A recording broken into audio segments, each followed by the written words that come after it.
As we get older, our minds play a mean trick on us.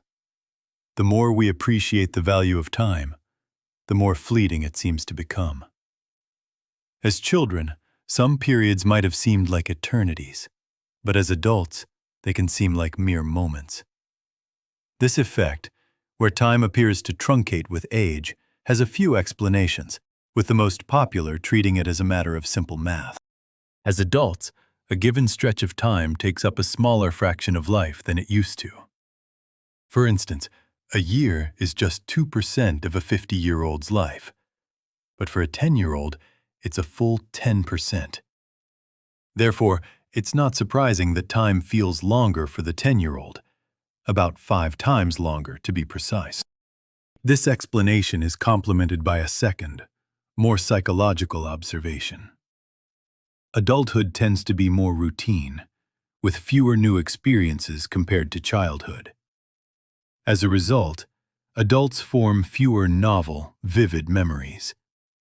This sparser collection of memories can give the impression that, for adults, time contains fewer events and thus passes more quickly. This understanding is common not just amongst the public, but also in academia. In Scientific American, brain researchers write, quote, "Our retrospective judgment of time is based on how many new memories we create over a certain period. In other words, the more new memories we build on a weekend getaway, the longer that trip will seem in hindsight." End quote. Such explanations shed some insight on the matter, which I call psychological time dilation. In particular, they show how the acceleration of time is influenced by hindsight. It's our memories, not necessarily immediate experience, that make time seem condensed. However, this can't be the full picture. For starters, adults don't actually accumulate years, as the mathematical explanation, where time feels shorter because it represents a smaller percentage of our life, seems to require. We don't contain more time than children, because time is not a quantity that can be stored.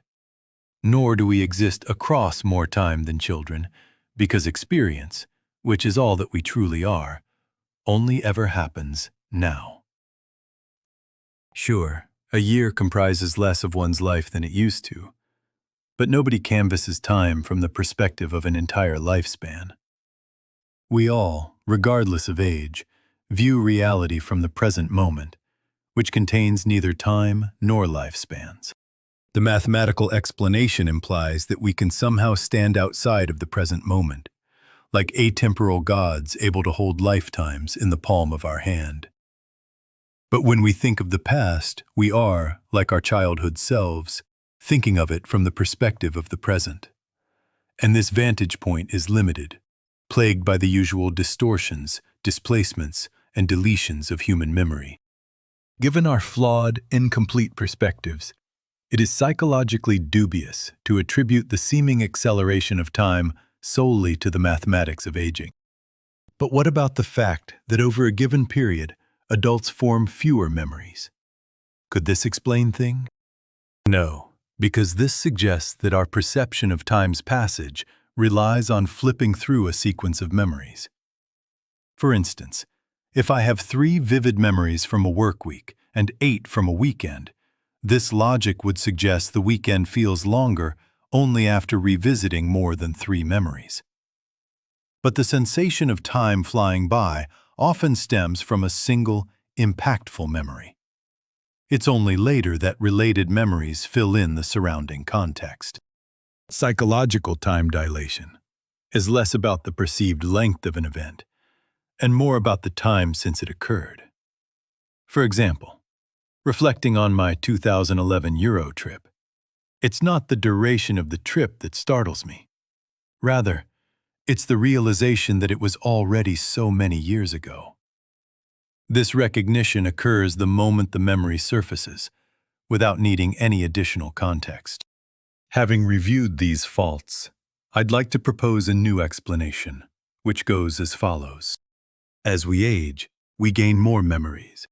With more memories to choose from, we inevitably revisit the same ones less frequently.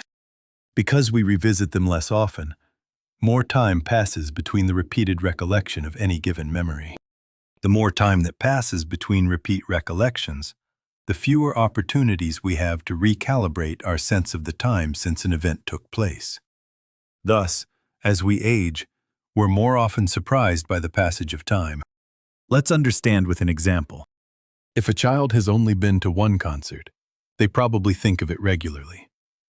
At first, they might think of it every few minutes, then every few hours, then every few days. Because the child regularly returns to this memory, they are not shocked by how long it has been since the concert took place. Each time they think of it, they can adjust their assessment of the intervening time. Over time, the child thinks of the concert less, perhaps every few weeks, or only every few months. As they grow older and attend more concerts, this first concert stands out less and less. Eventually, they might think of it only every few years, or every few decades. At this point, they have ample opportunity for surprise. The last time they thought of the concert, it might have been just a few months ago, and prior to that, just a few weeks ago. But then, as if suddenly, it's been several years.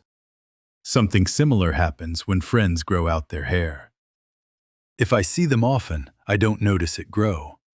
Because I regularly update my mental image of them, I'm not jolted when, over time, their hair grows long.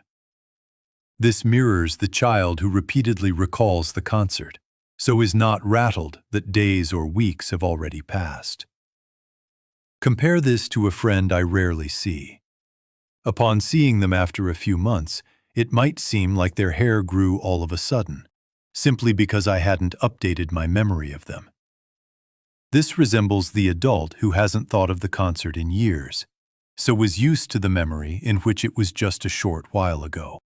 Some readers might wonder why, upon being jarred by the passage of time, don't we simply adjust our internal timelines to match reality? Why does the dissonance linger, even if we know better? The reason lies in how novelty and repetition carve lasting impressions in our psyche. Early, frequent recollections are more impactful than later, less frequent ones. As they say, old habits die hard. First impressions last a lifetime, and, as the twig is bent, so is the tree inclined. Thus, when we revisit newly formed memories, we're not just recalling them, we're imprinting the perception that these events occurred not so long ago. For instance, in the days, weeks, and months following our first concert, we imprint the memory with a feeling of recentness. When we recall the concert years later, that initial imprint influences our perception, which makes it feel like the memory shouldn't be so dated. In other words, we become habituated to memories which point to a much closer past. And this habit dies hard. When memories feel like they should point to a recent time, it can be disconcerting when they don't. We're left feeling as though life has passed us by. Recognizing this sensation as an artifact of memory, rather than a true loss of time, helps dispel our angst. For without a rich tapestry of memories, life would not feel so fleeting.